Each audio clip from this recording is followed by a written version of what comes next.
네. 자, 그래서 이번 시간은 여러분 교재 330페이지 유형 상사의 기타 거래, 기타 거래 27번부터 같이 또 이어서 해보도록 하겠습니다. 오늘 하는 기타 거래 27번부터 33번까지는요, 상당히 센 문제들이 많아요. 네. 아마 여러분이 앞에서 그 3일 패션에서 경험해보지 못한 거래가 여기 뒤에 30번, 31, 32, 33에 많이 있습니다. 그래서 새로운 내용이 많이 있으니까요. 네, 잘 정리하시기 바랍니다. 자, 27번 보겠습니다. 10월 27일 농협의 단기 차입금에 대한 이자 12만 원 중에서 이자 소득에 대한 원천징수 세액 2만 원을 차감한 잔액을 서울은행 보통예금 계좌에서 이체했다. 이게 무슨 말이죠? 농협의 차입금에 대해서 이자를 12만 원이 있는데 이자 그 12만 원 중에 이자 소득에 대한 그러니까 농협의 이자 소득 우리 회사가 이자 소득이 있는 게 아니죠. 농협의 이자 소득에 대한 원천 징수를 우리 법인이 했다는 얘기예요. 네. 그러면 우리가 법인이 종업원에 대한 어떤 그 세금이나 그 4대 보험료를 원천 징수할 때 예수금으로 잡지 않습니까? 마찬가지로 우리가 다른 법인에게 소득을 지급할 때 그 소득에 대해서 원천 징수를 하는 것도 개정 과목이 똑같습니다. 예수금.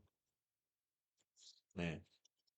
그러니까 우리가 원천 징수, 법인이 원천 징수는 종업원의 소득, 급여를 지급할 때만 원천 징수하는 것은 아니에요. 예. 다른 법인에게 소득을 지급할 때도 원천 징수를 합니다. 그래서 여기 지금 그 말이네요. 예, 농협에서 돈을 빌렸는데 아마 매달 이자를 지급하는 모양입니다. 그래서 이번 10월 달 이자를 12만 원을 지급하면서 2만 원을 원천 징수했다 이거예요. 예. 그러면 이거 2만 원은 예수금이 됩니다.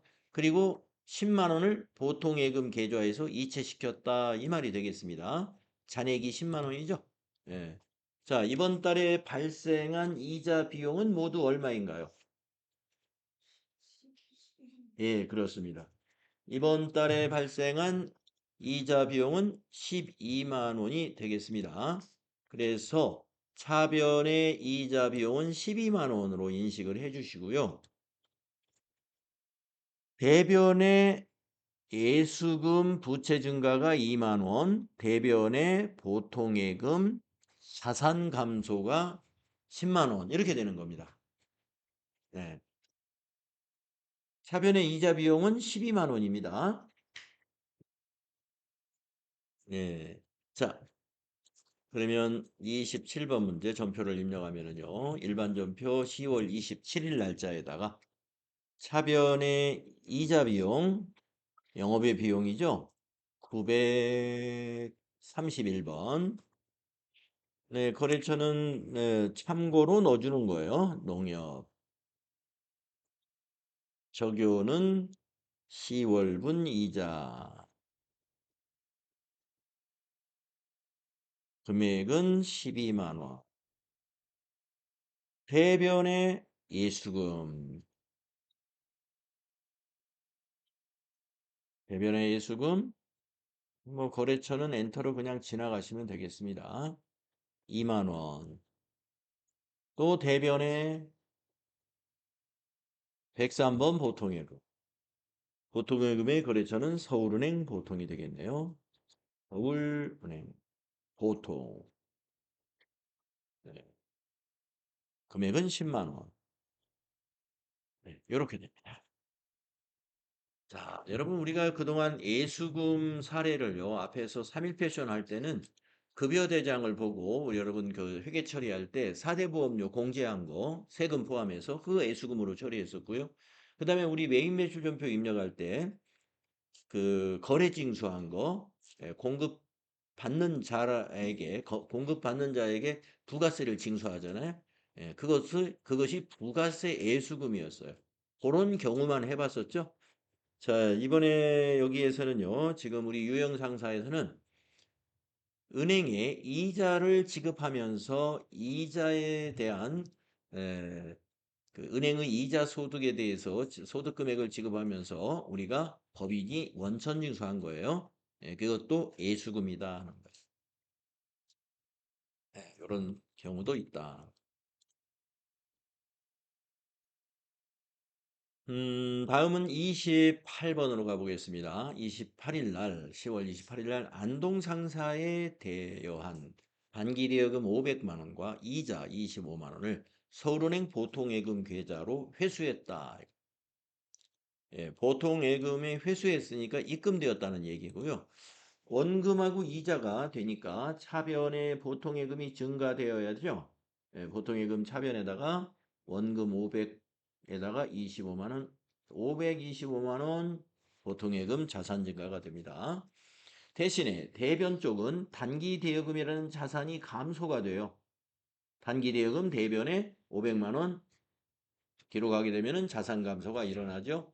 그리고 25만 원은 수익이 발생한 거예요. 요 빌려준 돈에 대한 이자. 그래서 대변의 이자 수익으로 인식합니다. 아까 농협에 지급한 12만 원은 이자 비용이었고 안동상사로부터 받은 이자는 이자 수익이니까 수익 발생은 대변이죠. 그래서 대변의 이자 수익 25만 원.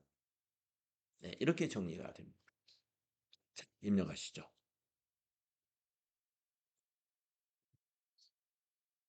10월 28일 날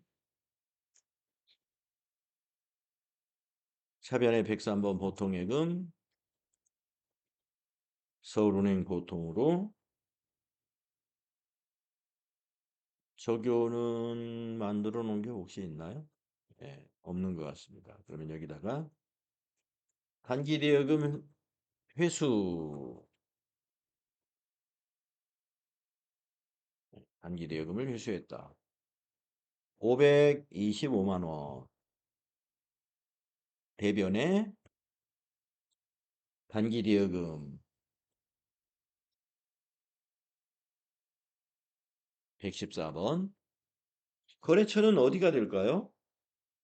예, 안동상사가 거래처 코드로 들어가요. 금액은 500만 원. 또 한 번 대변에 이자 수익 901번이죠. 영업의 수익입니다. 25만 원. 네, 이렇게 입력하시면 되겠습니다.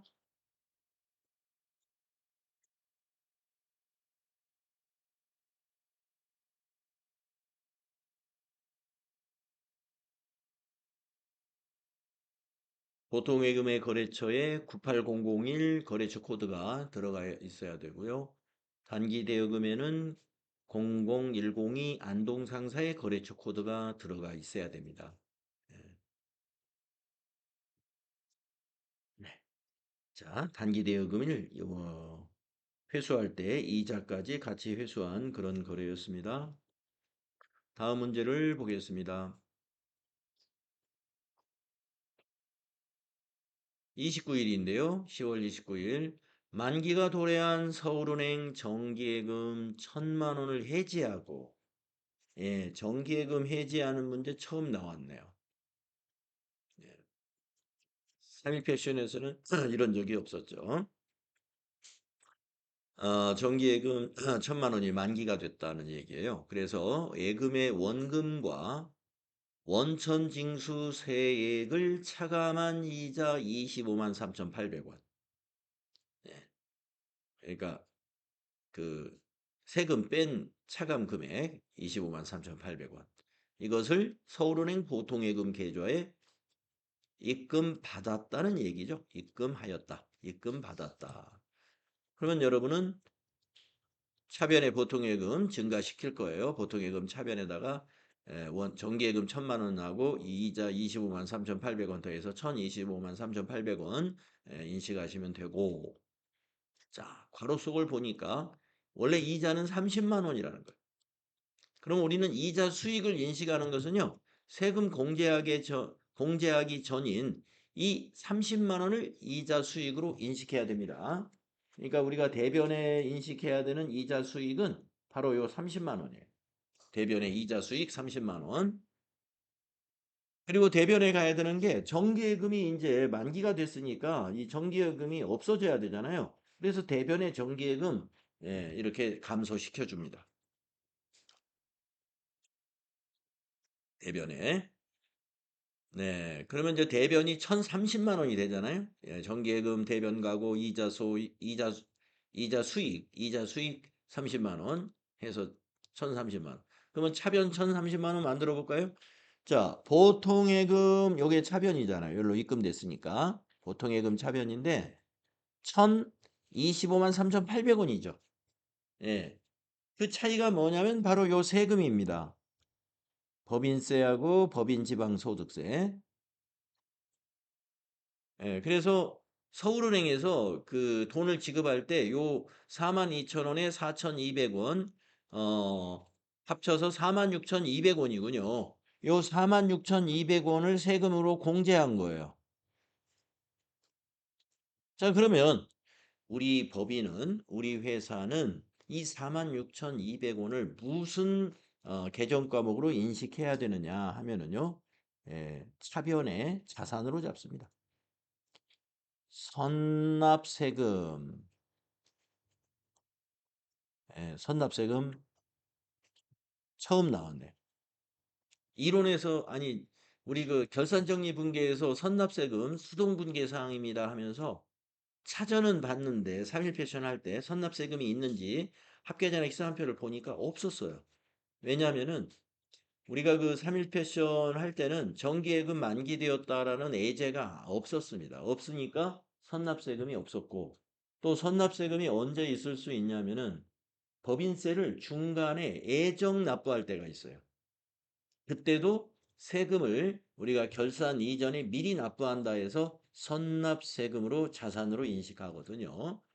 네, 그래서 앞에 회사인 3일패션에서는 이와 같이 정기예금이나 정기적금이 만기된 그런 예제도 없었고, 그 다음에 법인세 중간 예정 납부를 얼마 했다라는 예제도 없었기 때문에 선납세금을 한 번도 기중에 회계 처리한 적이 없습니다.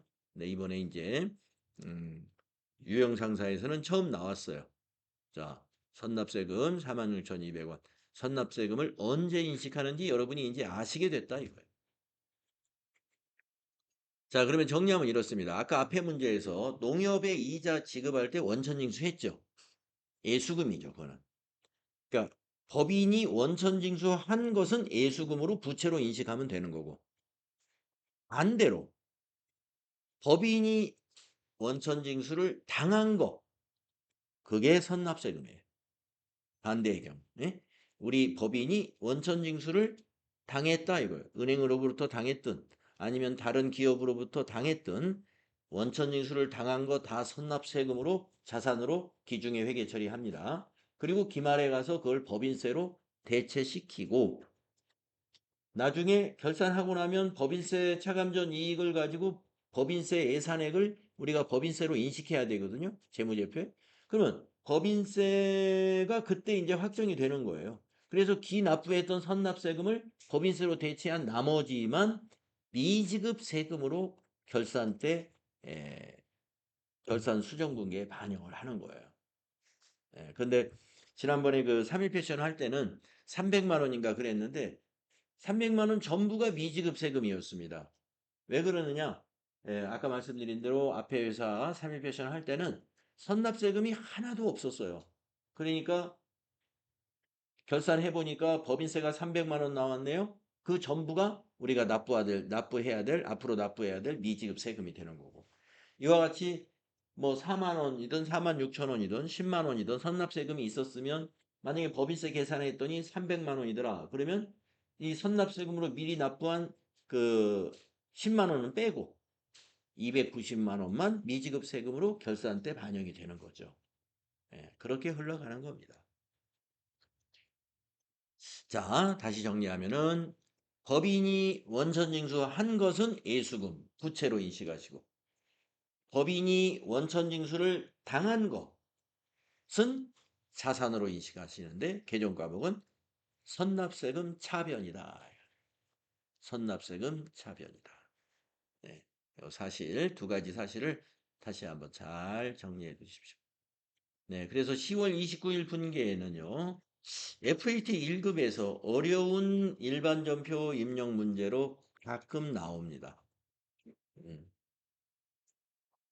네, 이 정도 문제가 나오면요, FAT 1급에서는 매달 낼 수 없는 좀, 가끔 내야 되는 그런 문제 수준이에요. 그러니까 FAT 1급 분계가 여러분 다 쉬운 거예요. 예, 쉬운 건데, 지금 앞에서 한 것은 거의 다 쉬운 거예요. 간단한 것들, 그런 것들이죠. 네. 계정 과목 분류만 어느 정도 할 줄 알면 쉽게 할 수 있어요. 그런데 여기 29번 요 밑에서부터 이렇게 보면은요, 좀 복잡해요.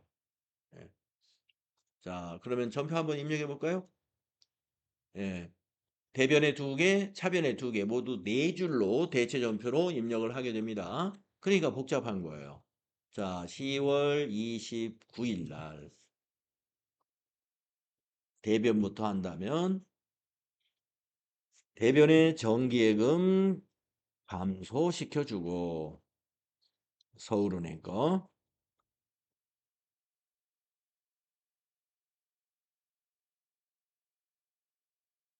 저교에는 만기라고 해주시고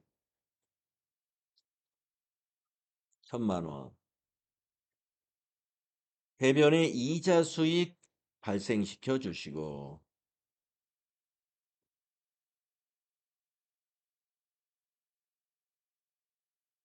30만 원. 차변의 103번 보통예금 여기도 서울은행 보통예금. 서울은행 보통 정기예금 만기 입금 뭐 이런 식으로 10253 800원 차변의 선납세금 자산 증가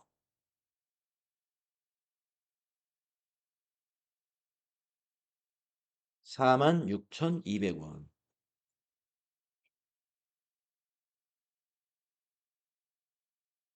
선납세금은 적용 내용은 이렇게 되겠죠. 그 이자 소득에 대한 원천 징수니까 1번 적용. 예, 이게 맞는 거죠. 네, 이렇게 귀찮아서 엔터로 지나갔었는데 예, 이 선납세금의 내역은 이자 소득에 대한 원천 징수가 되겠습니다. 46,200원. 이렇게 되는 거예요. 음. 만기가 되면 정기예금 대변이다. 이거 뭐 쉽게 여러분 판단하실 수 있을 것이고 이자는 대변에서 발생하는 거니까 이자가 30만 원 붙었다. 그러면 이자 수익 대변. 예, 이거 뭐 여러분 쉽게 이해가 될 겁니다. 예. 예, 그리고 차변에 세금 빼고 입금된 것이 보통예금으로 입금시켰다. 그러면 세금 빼고 입금된 게 모두 얼마냐? 원금 1,000만 원에 25만 3,800원이다. 해서 차변의 보통예금 서울은행 보통으로 요만큼 증가시키는 것도 이해가 될 거예요. 예, 그러니까 결국에 요 세 개는 여러분이 다 이해를 할 만합니다. 네, 마지막에 한 선납세금. 네, 법인이 원천징수를 당한 이 법인세와 법인 지방소득세에 대해서 우리가 이걸 개정 과목을 뭘로 하느냐? 요게 지금 새롭게 나온 것인 거죠. 예, 선납세금이라는 거. 요거 알아두시기 바랍니다. 네.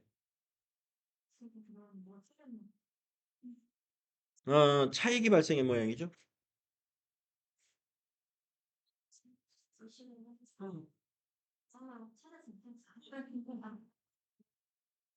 어, 800을 빼먹은 모양이죠. 예. 빨간색이 나오는 건 대변과 차변에 차액이 발생했다는 것이죠. 요 밑에 차액해서 나왔다 이런 얘기 같아요. 네.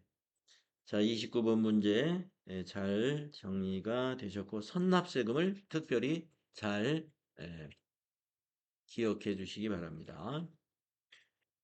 다음 30번을 보시도록 하죠. 자, 10월 30일이고요. 업무용 차량에 대하여 자동차 보험을 현대화재에 가입하고 보험료 150만 원을 현금으로 지급했어요. 10월 30일 날 업무용 자동차 보험 가입했다는 얘기네요. 보험료는 150만 원. 네. 그런데 자산으로 회계 처리할 것 이랬단 말이에요. 네. 자, 보험료를 처리하는 방법이 두 가지가 있다고 앞에서 말씀드린 것 같은데 비용으로 처리하는 게 일반적인 겁니다. 아무 말 안 하면 그냥 비용 처리하시면 돼요. 시험에서는. 그러면 차변의 보험료 800번대로 150만 원, 대변의 현금, 즉 출금전표로 작성하면 되는 것입니다. 자, 그러면 자산으로 처리할 때는 여러분 기억나시나요? 어떤 개정 과목으로? 차량 운반구 아닙니다. 음,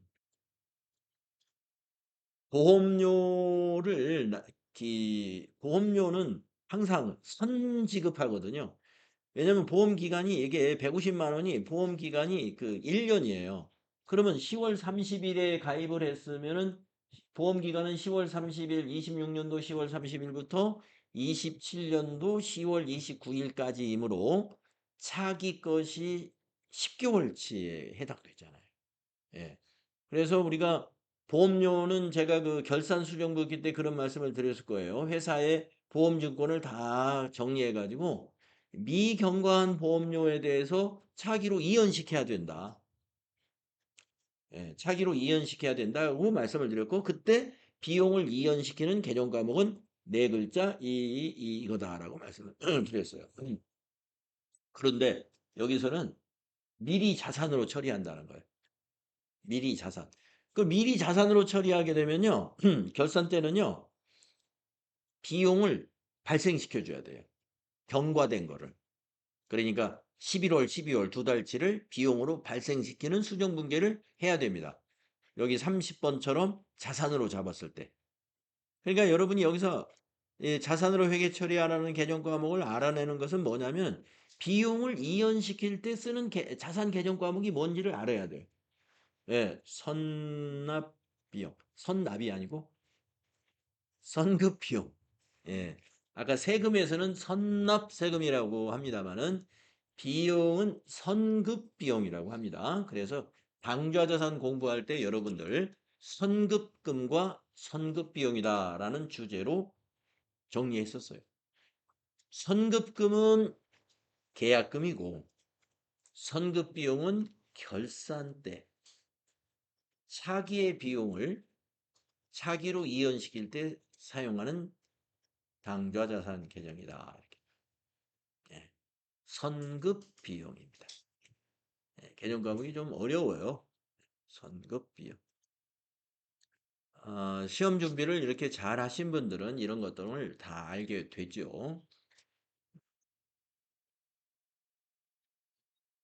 어, 그러니까 이제 일반적으로 이제 작은 회사 법인에서는 우리가 이런 비용의 이연이라든가 또는 비용을 예상한다든가 이러한 수익과 비용을 어, 발생주의 회계 기준으로 결산에 다 반영을 하는 게 원칙인데 안 하는 경우도 있겠죠. 그러니까 잘 모른단 말이에요. 예. 회계 업무를 5년을 했는데 선급 비용을 어떻게 쓰는지 모른다 이거예요. 그럼 결산을 안 했다는 거죠. 예, 결산에 그냥 뭐 어차피 전체적으로 시간 지나면 비용 다 어차피 처리할 거니까 기간별로 뭐 이렇게 예, 잘 표시하려고 하는 그런 노력을 안 했다 이렇게 보시면 되겠고요. 하지만 원칙적으로는 다 해야 된다. 예.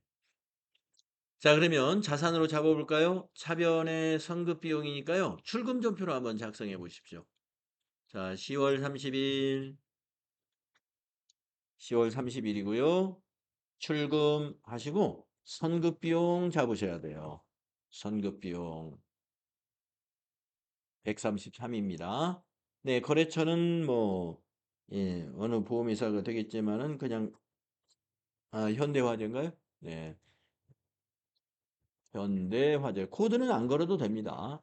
이런 선급 비용과 같은 경우는 예, 거래처 관리나 이런 것은 하지 않아요. 참고로 현대화재를 넣어주고.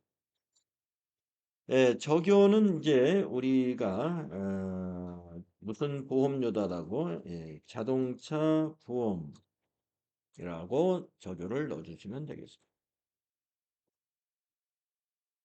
그리고 이제 예, 보험료 지급할 때는 보험 기간을 되게 써줘요. 적요에 언제부터 언제까지. 예, 우리는 생략하도록 하겠습니다. 보험 기간도 자세히 나와 있지는 않으니까. 자, 150만 원. 근데 시험에서 나중에 결산 때 정리하라고 할 때는요, 보험 기간을 알려줍니다. 보험 기간이라는 게 뭐냐면, 네, 언제 가입했고 1년이면 1년이다. 아니면 괄호 열고 몇 년 몇 월 며칠부터 몇 년 몇 월 며칠까지다. 이렇게 보험 기간을 알려주거나 언제 가입했고 보험 기간이 1년이다. 이렇게 알려주죠. 예, 이렇게 하면 돼요. 차변의 선급 비용, 대변의 현금. 자, 보험료를 자산으로 회계 처리하라. 그러면 선급 비용이다. 선급 비용은 당좌 자산으로 분류되는 계정가고.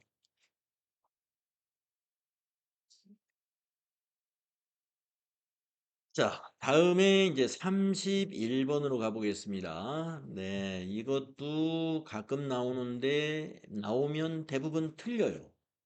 예, 대부분 틀리는데 예, 왜 틀리는지 여러분이 한번 보시죠. 10월 31일 창고 건물의 신축 공사가 완료되어서 9월 5일 지급한 공사 착수 대금 제외하고 공사 잔금 2천만 원을 서울은행 보통예금 계좌에서 이체하였다. 이렇게 문제를 낸단 말이에요. 그러면 이제 대부분의 수험생들이 이렇게 분개를 합니다. 잔금 2천만 원 이체시켰으니 이게 건물이구나 하고 차변에 건물 2천만 원, 대변에 보통예금 서울은행 2천만 원. 요 잔금 준 것만 회계 처리를 한단 말이에요. 그래가지고 틀려요. 예. 자, 여기서 왜 문제에서 앞에서 이런 말을 했느냐를 여기 9월 5일 지급한 공사 착수금 제외하고 이 말을 왜 굳이 했겠느냐를 생각을 해야 됩니다. 예. 그러니까 이 창고를 건축하는 동안에 9월 5일 날 공사 대금을 지급한 적이 있다 이것을 알려주고 있는 거예요. 물론 문제를 좀 쉽게 내려면요. 예, 밑에 괄호 열고 예, 공사 착수금에 대한 건물 가계정을 건물로 대체하는 분계를 포함해서 처리해라. 이렇게 예, 설명을 해주면 놓치지 않을 거예요. 놓치지 않는데 그 설명은 거의 안 합니다. 네. AT 자격시험에서 보면은요. 그냥 이런 스타일로 나와요. 네. 창고 건물이 완공되어 가지고 완료되어서 즉 완공이나 완료나 같은 거죠. 그래서 몇 월 며칠 날에 뭐 공사 착수금 그리고 또 몇 월 며칠 날 중도금 뭐 이렇게 두 가지를 줄 수도 있어요. 여기서는 지금 착수금 하나만 있네요. 그거 제외한 잔금을 보통예금 계좌에서 이체시켰다. 이렇게 딱 이런 스타일로 냅니다. 그러면 우리는 이번에 10월 31일에 건물로 인식해야 될 금액은 1 플러스 2. 1 플러스 2예요. 1 플러스 2. 자, 뭐냐. 착수금과 잔금을 모두 건물로 대체시켜줘야 돼요. 예, 그래서 공사 잔금만 회계 처리하게 되면은 틀리게 됩니다.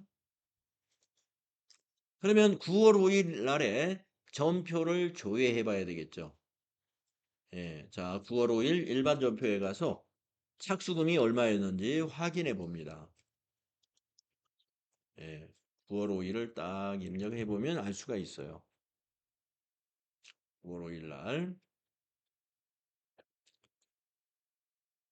네. 자, 9월 5일 전표를 보게 되면요.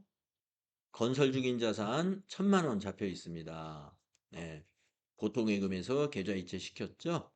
이 건설 중인 자산이 임시 계정이거든요. 이것이 언제 건물로 대체되어야 되냐면은 바로 완공이 되어서 잔금을 지급하는 시점에 같이 대체합니다. 같이. 그래서 차변의 건물이 3천만 원이 되고 대변의 보통예금은 2천만 원, 1천만 원은 이 바로 건설 중인 자산 정리. 감소시키는 게 정리죠. 임시 계정이니까. 자, 그래서 이걸 1천만 원인 걸 확인했습니다. 그러면은 이제 10월 31일로 입력하겠습니다. 자, 10월 31일에 차변의 건물이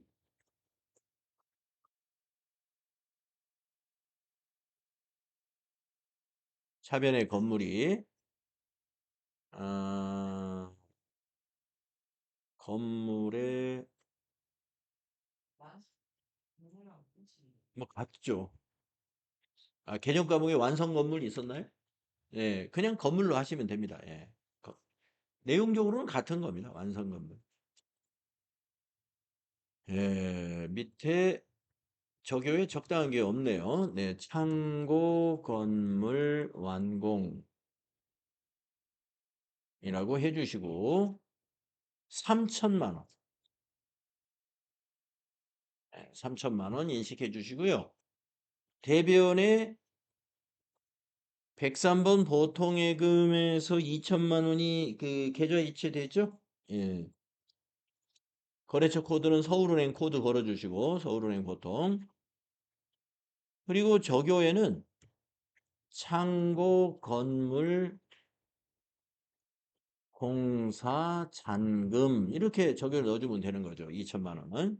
예, 잔금이다. 그리고 이제 대변을 또 하나 넣어야죠. 예, 건설 중인 자산. 건설 중인 자산을 감소시켜 줘야 돼요. 214번이네요. 건설 중인 자산. 네. 적요는 건설 가계정 건물 대체라고 만들어 놨네요. 5번에. 네. 이 건설 가계정이라는 게 예, 건설 중인 자산을 가리키는 말이에요. 건설 가계정의 건물 대체다. 이걸 선택해 주시고 금액은 1,000만 원. 네, 이렇게 하시면 됩니다. 네. 자, 아까도 말씀드렸다시피 이 문제가 가끔 나오는데요. 나오는데 대개가 요 2천만 원만 회계 처리하더라 이거예요. 차변의 건물 2천만 원, 대변의 보통예금 2천만 원. 그렇게 하면 안 돼요. 예, 그렇게 하고 나서 전표를 하나 더 만들어 놓으면 괜찮아요. 예. 그러니까 차변의 건물 2천만 원, 대변의 보통예금 2천만 원 하고 또 하나 전표를 넣어서 차변의 건물 1천만 원, 대변의 건설 중인 자산 1천만 원 이렇게 두 건의 전표로 해도 상관은 없어요. 네, 우리는 지금 전표를 한 건으로 처리한 거.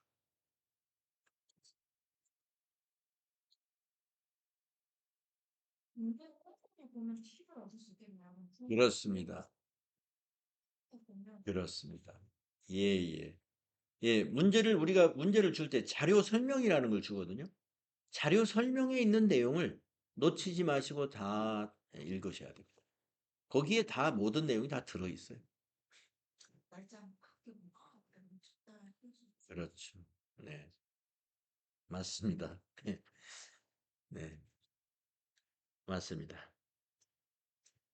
자, 그래서 이 10월 31일 건물 완료시키는 건물 완공 때 건설 중인 자산 건물로 대체하는 것을 동시에 같이 해주셔라. 예, 별도의 전표로 해도 되긴 되지만 이렇게 한 건의 전표로 하는 게 더 좋을 것 같고요.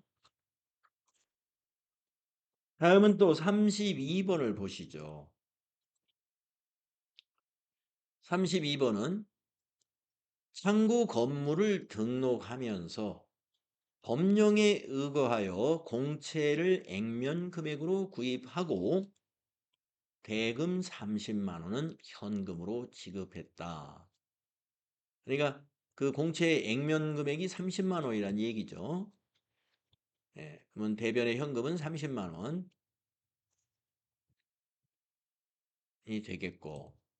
그런데 가로 열고 공채 매입 당시 공정가치는 26만 원이며 단기 매매증권으로 회계 처리하라 이랬네요. 예. 자, 이게 무슨 말이냐 하면은 이 공채를 이제 법에 의해서 사야 되니까 30만 원에 사는데 우리 회사가 만약에 이거 공채를 우리는 뭐 보유하고 싶지 않아요. 예. 예. 보유하고 싶지 않아서 저기 그 시장에다 바로 팔게 되면은 26만 원에 팔린다 이거예요. 26만 원. 그러면은 이 건물 등록하면서 4만 원만 그 비용이 나가는 셈이에요. 공채 때문에. 예.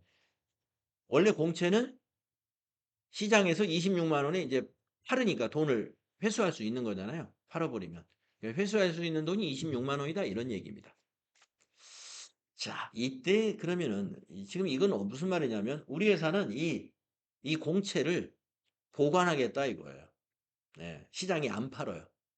보관할 거예요. 그래서 단기 매매 증권으로 회계 처리하라 그랬습니다. 그러면은 이제 어떤 분은 이렇게 생각할 수도 있죠. 그러면 차변에 단기 매매 증권 30만 원, 대변에 현금. 네. 30만 원에 샀으니 출금전표로 출금전표하고 단기 매매 증권 하면은 딱 떨어지죠. 예, 그렇게 하면 틀려요. 예, 그게 틀립니다. 여러분 유가증권의 취득원가는요. 공정가치를 취득원가로 인식하는 거예요. 공정가치, 시가, 시가로 인식해 줘야 됩니다. 그럼 예전에 막 액면가로 하는 주식 발행이 없다고 했었잖아요. 예, 액면가로 회계 처리하는 경우. 예, 진짜 주식 관련 이런 게 나왔는데 액면가에 이 아닌 걸로. 예, 여기서도 이제 이거는 뭐 주식은 아닙니다만은 채권인데, 네, 채권을 이제 회사가 만약에 채권을 발행했다. 그걸 사채라고 하는데요. 회사가 발행하는 것은. 그때도 사채를 발행할 때는 사채로 인식하는 것은 액면가로 인식합니다. 우리가 주식을 지금 방금 말씀하신 대로 주식을 유상증자할 때 액면가는 자본금을 인식할 때만 쓰거든요. 예, 맞습니다. 지금 말씀하신 대로 이 액면가로 회계 처리하는 경우는 사채를 발행하는 회사가 여기 지금 사채가 아니고 공공기관에서 발행했으니까 공채인데 그 발행하는 기관이 그 채권, 채무를 인식할 때 30만 원을 인식하는 거예요. 왜냐하면 만기 때 요 30만 원을 돌려줘야 되니까. 예, 만기 때. 그러니까 우리 회사가 이 공채를 가지고 있잖아요. 만약에 5년 만기 공채다 그러면 5년 후에는 30만 원을 돌려받을 수 있어요. 이거 가지고 있으면. 예, 우리가 지금 그럴 생각이에요. 우리 회사가. 예, 그래서 안 파는 거예요. 30만 원에 샀으니 30만 원에 우리는 이걸 만기 때까지 가지고 있다가 만기 때 30만 원을 받겠다. 이런 계산인 거죠. 자, 그러면 회계 처리를 그럼 어떻게 해야 되느냐? 자, 여러분 보세요. 유가증권의 취득원가는 뭐로 인식해요? 공정가치로 인식해야 돼요. 그러니까 차변에 단기 매매증권은 26만 원이 된다 이 말입니다. 26만 원. 그러면 4만 원의 그 차이가 생기잖아요. 대변의 현금은 30만 원인데. 그러면 4만 원을 뭘로 인식해야 되느냐? 자, 우리가 만약에 이 공채가 투자를 목적으로 해서 시장에서 이 채권을 산다면 26만 원에 살 수 있는 거예요. 채권 시장에서 사면은. 그런데 채권 시장에서 사는 게 아니라 이거는 건물 등록하면서 의무적으로 사는 거예요. 여러분들 그 집 같은 거 새로 지어가지고 그 그러니까 자기가 이제 등기를 하잖아요. 집을 지었으면 완공이 되면은 준공검사 받은 다음에 법원에 등기를 하는데 그때도 채권을 사야 돼요. 네, 채권을 사는데 대개는 채권을 사가지고 개인들은 그걸 뭐 가지고 있어서 어떻게 수익을 내며 만기 때 또 어떻게 상환을 받아야 되는지 이게 그 챙기려면은 복잡하니까 바로 깡을 해 버려요. 예, 깡을 해 버린다는 건 바로 팔아 버려요. 예. 그 등기해 주는 법무사 직원에게 바로 팔으라고 그래요. 예. 그래서 만약에 300만 원짜리를 사야 된다. 그러면 그거 팔면 얼마입니까? 예, 270이요. 그러면은 그 사람한테 30만 원만 주면 돼요. 예. 30만 원. 바로 그겁니다. 자, 30만 원이 왜 들어갔어요? 집을 사는 데 들어갔죠. 그러면 여러분들 내가 이번에 집 살 때 만약에 집값이 5억이라고 봐요. 또 다른 게 추가로 들어간 게 없고 이번에 그 공채 때문에 30만 원을 법무사에 더 줬어요. 그러면 여러분은 5억 30만 원에 집 샀다. 이렇게 판단할 거 아니겠어요? 마찬가지입니다. 자, 건물을 지었는데 아까 건물 지금 요 건물이라고 생각해도 좋겠네요. 건물이 지금 3천만 원짜리 건물이에요. 지었어요. 근데 이걸 등기를 내려고 하다 보니 채권을 사라 한 거예요. 그래서 채권을 샀습니다. 근데 시장에서 사면 26만 원이에요. 그래서 우리는 단기 매매 증권을 이 채권을 보유하기로 했습니다. 그래서 단기 매매 증권의 취득원가를 26만 원으로 회계 처리했어요. 그러면 나머지 4만 원은 뭐냐? 이 건물의 취득원가다 이거예요. 예, 건물 때문에. 이 건물의 등기를 해야 되는 이유 때문에 시장에서 사면 26만 원에 살 수 있는 채권을 우리가 기관에서 사기 때문에 액면가로 샀다 이거예요. 30만 원에. 기관에서는 액면 발행을 하니까. 그래서 4만 원을 뭘로 처리한다? 건물로 본다. 건물의 취득원가다 이겁니다. 이해되시죠? 예. 그러니까 지금 여기 10월 31일 요 32번 문제에서는 건물을 등록하면서 이런 일이 발생했다라고 문제를 냈으니까 차변이 건물이 되겠는데요. 시험 문제 나오는 유형을 보게 되면은 차량을 등록하면서도 이 채권 사거든요. 차량 등록하면서. 예.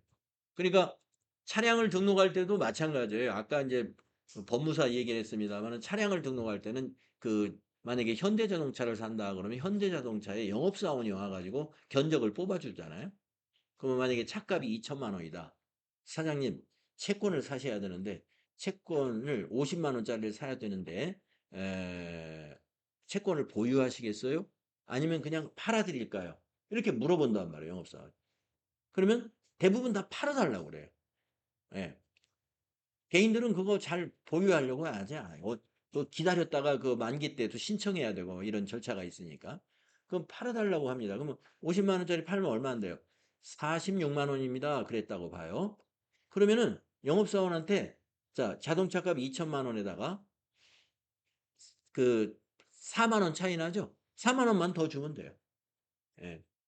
4만 원만 주면 영업사원이 50만 원에 사가지고 46만 원에 파니까 4만 원 차이 나잖아요. 예, 그것만 구매자가 부담을 해주면 된다 이겁니다. 그래서 여러분이 차값을 이건 내가 2천만 원에 채권 때문에 4만 원을 더 줬으니까 2,004만 원에 샀구나 이렇게 인식해야 하듯이 예. 자, 그래서 대상은 건물이 될 수도 있고요. 차량 운반구가 될 수도 있습니다. 우리가 이제 그 차량도 등록을 하지 않습니까? 예. 건물은 이제 등기를 한다고 그러죠. 예, 등기하는데 들어가는 것들이에요. 등록이나 등기할 때 정부가 채권을 판매합니다. 자, 그러면 정리가 됐을까요? 대변의 현금은 30만 원이고요. 차변이 두 개로 쪼개지는데 건물이 4만 원, 단기 매매증권이 26만 원이다. 이 말씀이에요. 자, 입력할까요?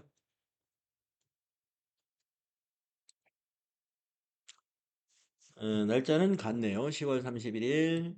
날짜는 같고. 대변의 현금 적용은 그 건물 등기 채권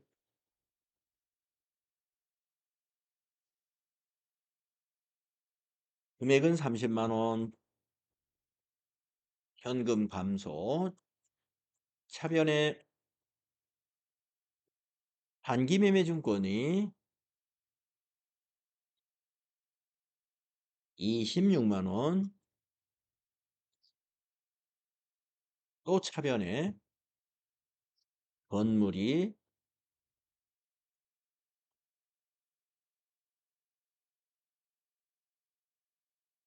4만 원. 이렇게 된다는 거죠. 예, 이해가 되셨겠죠? 자, 이것도 가끔 나옵니다. 음, 가끔 나와요. 예, 이것도 잘 챙겨 주시기 바랍니다. 그래서 지금 하나 더 남았습니다만은 하나 더 하고 쉬죠, 뭐. 네. 부가세로 다음 시간에 부가세로 예, 다 털어버리고 부가세는 또 새로운 마음으로 다음 시간에 시작을 하려고. 하나 남았는데 예, 좀 복잡해 보이는데 이것도 예, 별로 복잡하지 않네요. 보니까 유상증자 문제군요. 자, 당사의 자금 조달을 위해서 이사회를 통해 유상증자를 결의했습니다. 예. 여러분 증자에는 유상증자와 무상증자라는 게 있습니다.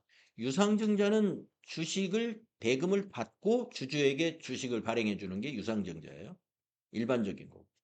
무상증자도 있습니다. 무상증자는 주주에게 기존의 주주에게 예, 새로운 주주에게 주는 게 아니라 기존의 주주에게 주식을 무상으로 발행해 주는 거예요. 예, 그건 바로 주식 배당과 같은 거예요. 예, 무상증자. 예. 그렇게 하는 거고. 유상증자는 이제 바로 자금 조달. 그러니까 무상증자는 자금 조달이 아니에요. 자금 조달이. 왜냐면 무상이기 때문에 회사에 자산이 유입되는 게 없습니다. 자본에서 자본 간의 계정 과목이 바뀌는 거예요.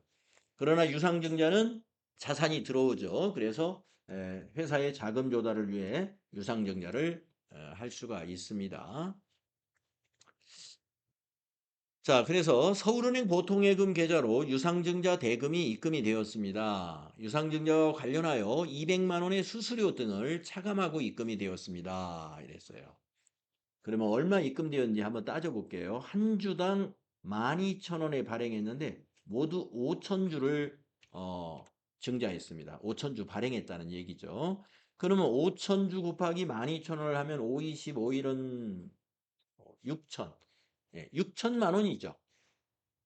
예, 주식 대금이 모두 6천만 원인데 아까 여기서 말하기를 200만 원 차감하고 들어왔어요. 수수료.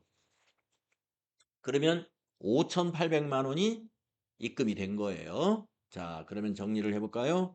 차변의 보통예금, 예, 차변의 보통예금은 5,800만 원이다. 인식이 되겠죠? 5,800만 원.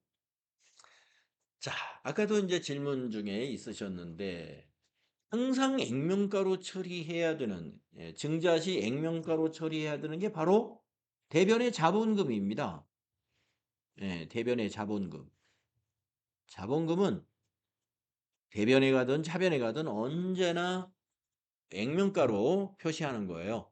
대변에 갈 때는 지금처럼 증자할 때고요. 자본금 차변에 올 때도 있어요. 감자할 때. 예, 감자할 때. 예, 그리고 지금은 증자니까 대변에 가야죠. 자본금을 증가시키는데 한 주당 10,000원입니다. 5천 주니까 5천만 원이 되겠죠. 그래서 대변의 자본금은 5천만 원으로 인식해야 된다. 이거. 자, 자본금은 5천만 원 증가했는데 지금 유입된 자산은 5,800이에요. 그래서 800이 왜 증가했냐면은 주식을 할증 발행했기 때문입니다. 10,000원짜리를 12,000원에 액면가보다 높은 금액으로 발행한 것을 주식의 할증 발행이라고 그래요. 예, 주식을 할증 발행할 때 그 차액을 인식하는 것은 자본잉여금으로 분류를 하는데 계정 과목 이름이 뭐냐? 잘 아시네요. 네, 주식 발행 초과금이에요. 주식 발행 초과금. 그래서 제가 여러분에게 그 자본 관련 개념 과목을 정리하실 때 자본 잉여금 개정 과목에서 한 3개만 기억을 했으면 좋겠다 하면서 그중에 하나 지금 여기 나오는 주식 발행 초과금, 감자 차익, 자기 주식 처분 이익 아마 이 3개를 얘기하실 것 같습니다. 네. 주식을 할증 발행할 때 그 초과 금액 자본 잉여금으로 처리하는 개정 과목은 주식 발행 초과금입니다. 얼마를 인식해야 되냐면요. 800만 원을 인식하면 돼요. 800만 원. 예, 자산이 증가한 거와 차이 금액이 바로 주식 발행 초과금이에요. 자, 그러면 인제 여러분이 요게 어디로 갔는지 한번 생각을 해 보면 돼요, 요게. 예, 요게 뭐냐면 수수료. 주식을 발행할 때 증권회사를 통해서 발행하기 때문에 대행 수수료 이런 게 들어갑니다. 그러면 증권회사에서 우리 회사의 통장에 그 발행 금액을 전달할 때는 자기네 회사에서 받아야 되는 수수료를 빼고 차감한 금액을 입금을 해 주었다 이런 얘기예요. 그래서 이 증자 관련해서 발생한 수수료는요. 주식 발행 초과금에서 차감 처리하면 돼요. 차감. 반대로 그러면 할인 발행할 때는 어떻게 되느냐? 주식 할인 발행 차금이 있는데 그건 자본 조정 개정 과목이거든요. 거기에다가 가산시키면 됩니다. 예. 뭐하고 비슷해요? 예, 여러분 그 단기 매매 증권 처분 시 단기 매매 증권 처분 시 수수료를 이익이 났을 때는 이익에서 차감시키라고 그러고 손실이 났으면 손실에다 가산시키라고 그랬죠. 그 경우하고 같네요. 예.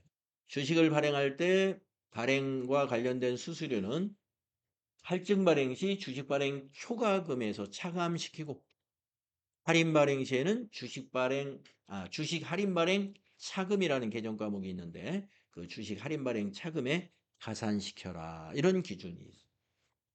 그래서 지금 빼준 거예요. 지금 이미 빼줬어요.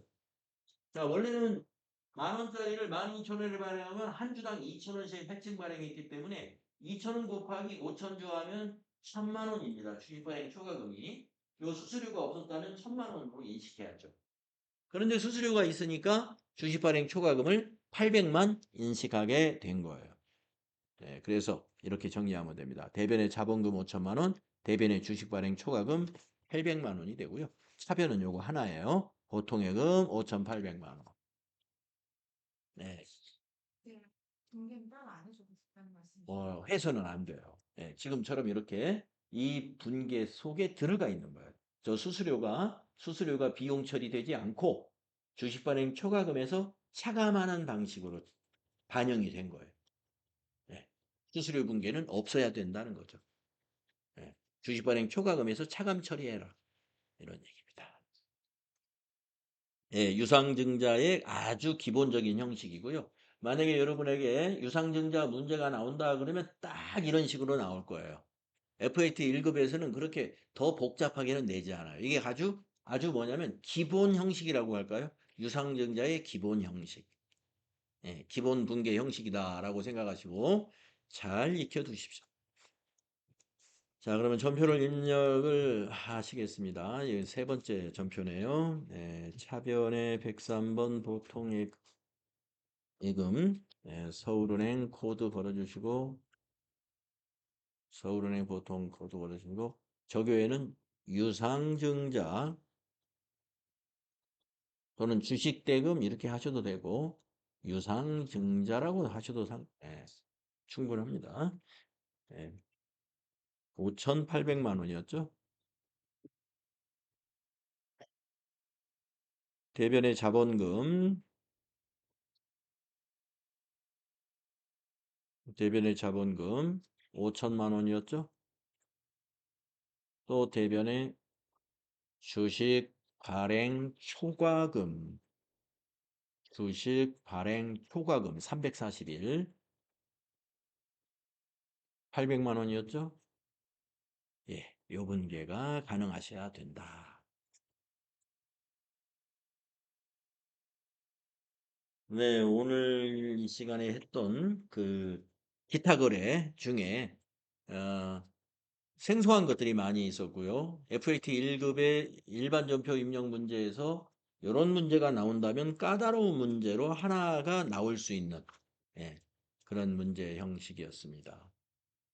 그런 내용이었어요. 자, 수고하셨고 쉬었다 다음 시간에 부가가치세로 넘어가도록 하겠습니다.